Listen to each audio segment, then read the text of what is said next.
घोटकीअ मां ख़बर ईंदा हाल त मेंबर क़ौमी असेंबली सरदार मोहम्मद बख्श खान महर चयो आहे त अवामी भलाई वारा कम करियूं पिया।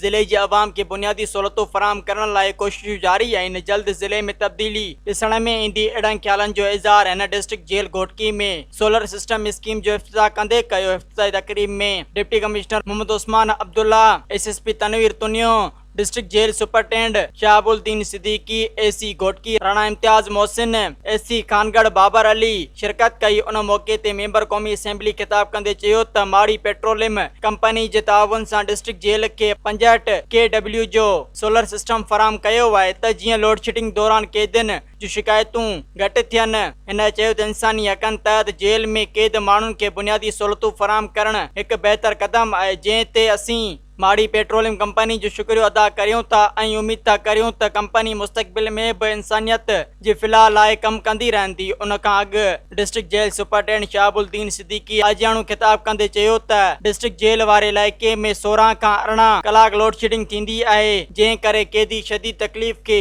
मुंहुं ॾियनि था। सोलर सिस्टम बाद बिजली जो वॾो ऐं मसइलो हल कयो वियो आहे, जंहिं ते असीं MNA ऐं ज़िला इंतिज़ामिया जा थोराइता आहियूं। बाद में MNA पारां मिरपुर माथेलो वेझो कोरी खूह खां ॾिनो माको समेत हयात पिताफ़ी जे रोड जो इफ्तिताह कयो वियो। मज़ीद ख़बरनि ऐं तफ़सीलात लाइ विज़िट कयो असांजी वेबसाइट www.awamiNewsHD.com ऐं ॾिसंदा रहो अवामी न्यूज़ HD।